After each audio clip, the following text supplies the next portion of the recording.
What's up, school fans? Welcome back to Time Out.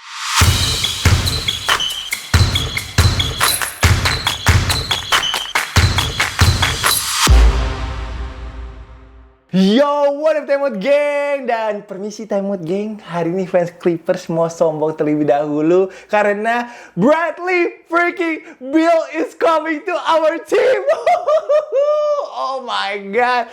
Ya, kalau lihat dari tim Clippers sekarang ini kedatangan Bradley Beal ya minimal juara lah NBA Cup lah next season ini. Anjir, gue sih jujur hype banget dan juga seneng banget ya kalau front office-nya Clippers tuh aktif banget untuk bisa improve timnya untuk masuk ke next season ini.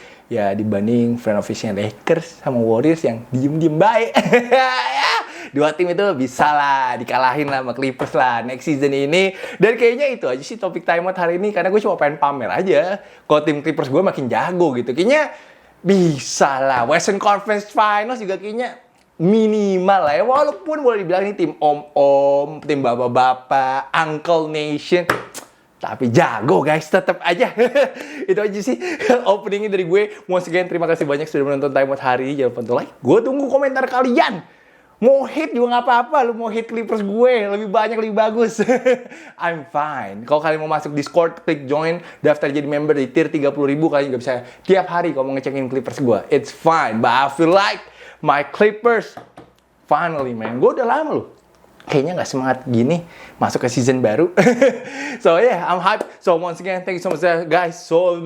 Thank you so much guys for watching. Terlalu hype guys. Thank you so much for watching Time Out hari ini. Karena sebentar lagi gue akan ke Dewa United Arena untuk ngeliput game 1 dari IBL Finals antara Dewa United melawan Pelita Jaya. Ditunggu aja besok untuk liputannya. Kalau gitu langsung kita bahas topik hari ini. Banyak yang bilang Bradley Beal itu wash. Tapi kalau menurut gue Bradley Beal itu steal untuk Los Angeles Clippers. Bradley Beal kemarin ini baru aja setuju dengan buyout-nya bersama Phoenix Suns. Kalau nggak salah dia give back kayak $13 jutaan dari gajinya dia. Dan nanti gajinya dia untuk 5 tahun atau 4 tahun. Gue lupa berapa tahun ke depan ini akan di-stretch sama Phoenix Suns. Dan nanti setelah dia clear waivers, dia udah membuat plan kalau dia akan sign dengan Los Angeles Clippers gue. Lumayan lah sesuai prediksi mungkin dari banyak media-media di Amerika kalau dia akan datang ke Clippers. Kenapa gue bilang ini steal untuk Clippers? Karena nantinya saat dia sign sama Clippers, itu dealnya adalah 2 tahun sebesar 11 juta US dollar. Jadi Bradley Beal yang tadinya 50 juta satu tahun, sekarang itu jadi 5,5 juta satu tahun guys di Clippers. Gimana nggak gue bilang itu steal guys? Ini kalau di online store udah steal deal ini guys. Gokil banget. Tapi kita dapat pemain menurut gue yang sekelas ataupun juga sekaliber Bradley Beal dengan hanya 5,5 juta dolar itu benar luxury banget sih. Luxury banget untuk Clippers. Beal memang sekarang umurnya udah 32 tahun. Oke lah, dia 3 tahun lalu kalau nggak salah cuma main berapa sih? 53 game. Mungkin juga udah di ujung prime dia. But still, he is Bradley Beal. Dan menurut gue dia akan lebih nyetel sih mainnya bersama Harden, Kawhi, dan juga Zubac daripada Norman Powell. Don't get me wrong though. Don't get me wrong. I love Norman Powell. Almost an all-star last year. He's a great scorer. Main salah satu pemain pilar juga untuk Clippers last season. But dia kayaknya kok untuk create untuk temennya kurang gitu. Kalau Bradley Beal tuh kan lebih bagus untuk bisa create offense juga untuk maybe untuk Kawhi atau mungkin untuk John Collins atau untuk Zubac gitu. Jadi I'm very happy. Beal last season main 53 games. Dia 2 tahun sih, kalau nggak 2 tahun di Phoenix itu mainnya masing-masing 53 game. Dia average-nya 17 poin per game. Shooting-nya almost 39% from the 3-point line dan juga 3,7 assist per game. Memang Warriors-nya yang paling utama untuk Clippers gue adalah bisa jadi tim BPJS. Karena lo tau lah ya Kawhi, Harden suka cedera. Tapi menurut gue kalau semuanya bisa sehat for maybe like gue bilang 70 games sih lah. Nggak usah bilang 82 games. 70 games mereka semua bisa main, bisa create dan juga build good chemistry. I think di playoff akan ngeri banget sih Clippers next season. Dan gue rasa juga kalau si Bradley Beal ini bisa stay healthy, he is still a great player. Dia bisa create his own shots. Itu dia punya mental bintang juga sih. Punya mental bintang selama ini. Lu tau lah dulu waktu main di Washington Wizards dia kayak apa. Dan dia juga menurut gue waktu di Phoenix, dia kan didatangin kapan ya? 2023 ya? didatangkan untuk bisa meng-turbocharge offense-nya Phoenix Suns bersama Devin Booker dan juga Kevin Durant. Cuma memang gagal. Gagal total menurut gue, karena even last season aja mereka cuma posisi 11 di Western Conference, rekornya 36 dan juga 46. Jadi gue sih harapkan setelah nightmare season di Phoenix Suns, dia sering dikata-katain juga katanya kan keluarganya dulu sama fans Phoenix Suns. Gue harapkan ini akan menjadi revenge season untuk Bradley Beal, di mana dia mau lagi naikin permainannya dia, performance-nya dia untuk bisa menangin hatinya para fans Clippers juga sih. Dan gue rasa fans Clippers juga pasti happy sih kedatangan seorang Bradley Beal ini. Kalau Phoenix Suns sih udah lupakan saja, mereka sekarang lagi reset mode, mereka sekarang lebih banyak menaruh pemain-pemain muda around Devin Booker yang memiliki kontrak paling mahal sekarang ini di NBA. Jadi sekarang ini gue yakin bahwa Bradley Beal itu pasti happy banget balik lagi ke tim yang mungkin punya kesempatan untuk menjadi juara, punya chance untuk bisa contend. Lumayan lah ngerubah Paul George menjadi Bradley Beal, menjadi John Collins dan juga Brook Lopez. And this is the depth chart untuk my Clippers. Kalau lihat starting line-up-nya menarik ya, ada James Harden, Bradley Beal, Kawhi, John Collins dan juga Zubac. Dan menurut gue ini starternya itu bisa compete melawan starter manapun di Western Conference. Yang gue agak worry emang cadangannya aja sih. Bench-nya sih kalau untuk defense nice ya. I think defensively the bench mungkin bisa jadi one of the best defensive unit lah. Ada DJJ, ada Nicolas Batum, Brook Lopez, ada Chris Dunn dan juga ada Bogdan. Tapi offense-nya ini, offense-nya datangnya dari mana ini ntar second unitnya? Gue berharap sih Bogdan bisa konsisten lah. Kalau Bogdan bisa consistently kayak score 10-12 poin per game, itu kayaknya udah akan sangat membantu banget untuk Clippers. Tapi gue sih kalau lihat ya, dengan squad seperti ini, mereka bisa sih top 4 sih di Western Conference kalau memang sehat ya. Harus diingatkan kalau semuanya sehat. Karena menurut gue kayaknya bisa compete lawan tim ini itu cuma maybe Houston Rockets, defending champion OKC Thunder, dan juga mungkin Denver Nuggets yang everybody had a hella off season. But other than that, kayak kayak Lakers, kayak Warriors, kayak Dallas, I don't see them bisa kalahin Clippers gue sih. Jadi gue excited banget sih untuk Clippers gue next season. Bener-bener great job dari front office-nya Clippers, terutama Lawrence Frank. Finally gue udah semangatnya lagi untuk masuk ke next season ini. Cannot wait. Gue juga harapkan siapa tahu Chris Paul maybe wanna come and join Clippers. Ini kan tahun depan katanya tahun terakhirnya Chris Paul kan di NBA. I think will be nice kalau dia mau masuk di Clippers. Kita terima kok. Makin banyak om-om juga ntar. Makin banyak bapak-bapak ntar di tim kita. Tapi masih ada beberapa free agent yang menarik sih. Masih ada kayak Russell Westbrook, Josh Giddey, Damian Lillard, Jonathan Kuminga, dan juga Al Horford yang masih belum sign dengan tim manapun. Gue yakin pemain-pemain ini kalau dimasukin ke salah satu tim yang bisa contend for a championship, itu akan membuat impact yang bagus dan juga akan membantu banget. Gue sih kalau Clippers ya, kalau gue jadi Clippers, I will try to get Al Horford. Maybe Al Horford lumayan lah, bisa main power forward, bisa main center, of course ada championship experience juga. I think that would be great untuk Clippers gue sih. Jadi harapannya maybe one more for Clippers. Itu akan mantap sih.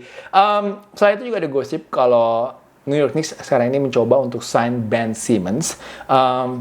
Gue nggak tahu kenapa mereka mau sign Ben Simmons. Mungkin lihatnya dari sisi defense kali ya. Karena kalau kita lihat kan tim Knicks sudah lumayan komplit ya. Jadi gue nggak tahu mereka mau taruh si Ben Simmons sebagai posisi apa.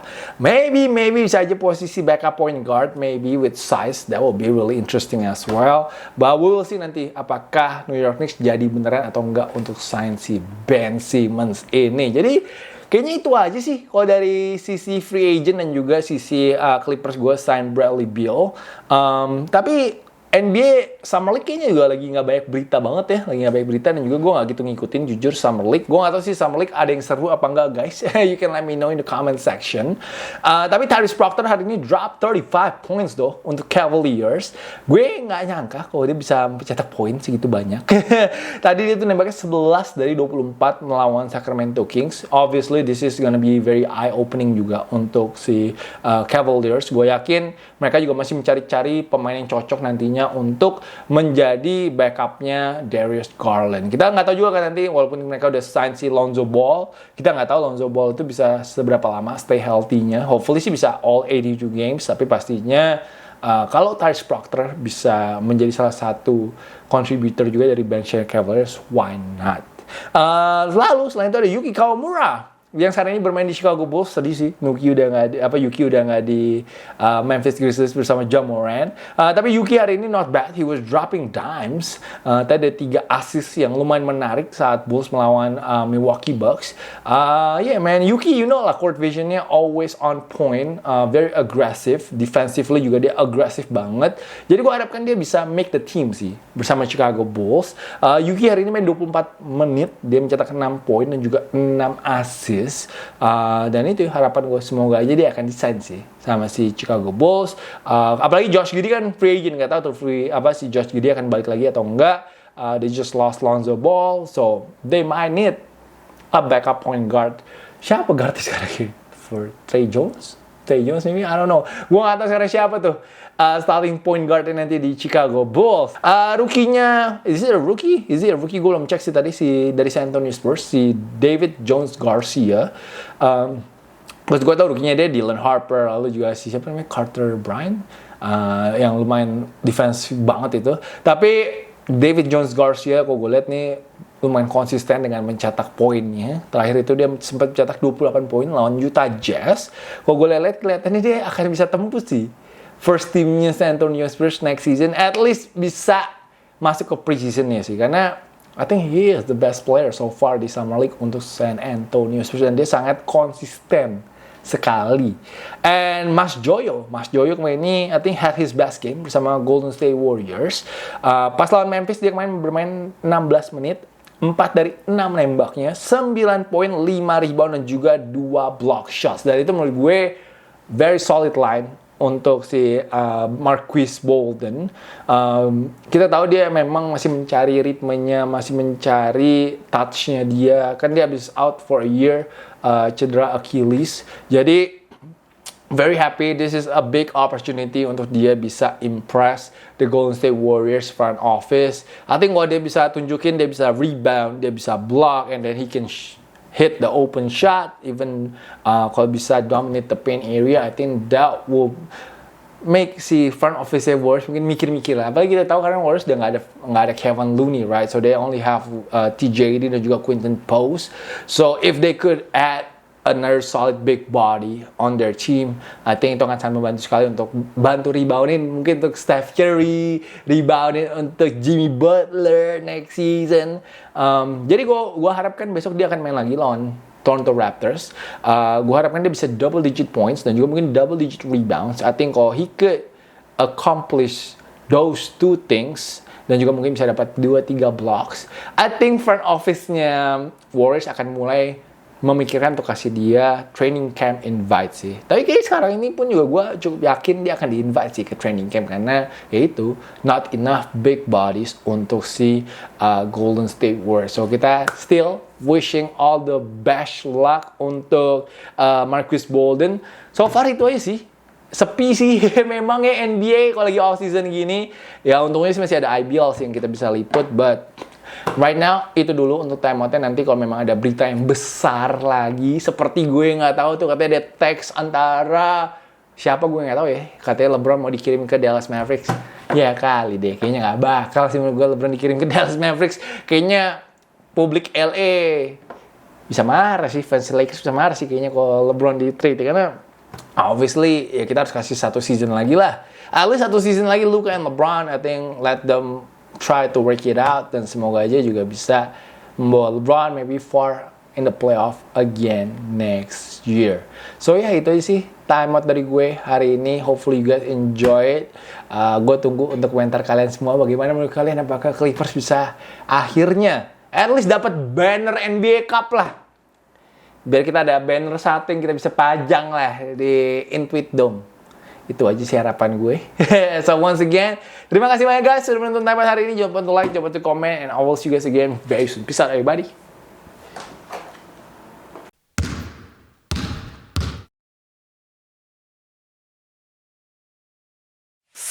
Please join my channel, guys.